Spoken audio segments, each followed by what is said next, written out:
आज आम्ही परभणीच्या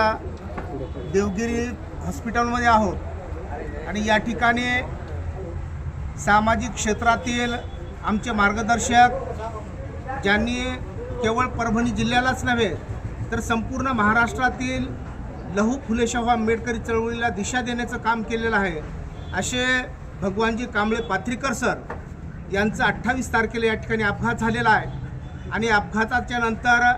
त्यांचं या ठिकाणी ब्रेन डेड होऊन या ठिकाणी त्यांचं दुर्दैवी या ठिकाणी त्यांचं निधन झालेलं आहे। खरं तर एखाद्या माणसाचा देह किती कारणी लागावा याचं हे ज्वलंत उदाहरण आहे की जो परिवार त्यांनी घडवलेला होता त्यांनी आयुष्यभर या समाजाला देण्याचं काम केलेलं आहे। मग तो विचार असेल किंवा मदत असेल किंवा वेळ असेल, आयुष्यभर ज्या माणसानं सतत समाजासाठी देण्याचं काम केलेलं आहे तो माणूस आयुष्यभर तर देत राहिला,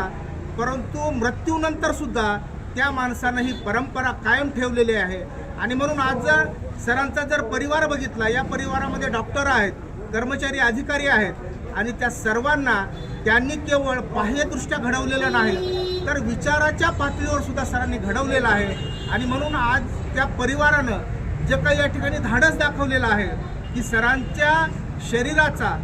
काही अंश इतरांचा प्राण वाचवण्यासाठी कारणीभूत ठरला पाहिजे, हा जो काही आज या परिवारानं जो निर्णय घेतलेला आहे ही खऱ्या अर्थानं भगवान कांबळे सरांची ही देण आहे की त्यांनी अशा पद्धतीने विचाराच्या पातळीवर हा परिवार घडवलेला आहे। आणि म्हणून सर जरी आपल्यामधून गेलेले असले तरी सरांच्या रूपानं काही या ठिकाणी काही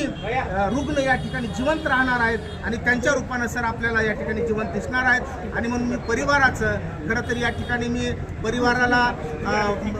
या ठिकाणी त्यांनी सरांच्या या दुःखातून सावरावं आणि सरांचा विचार पुढे घेऊन जाण्यासाठी ते परिवार आणि समाज बांधव आम्ही या ठिकाणी प्रयत्नशील असणार आहोत।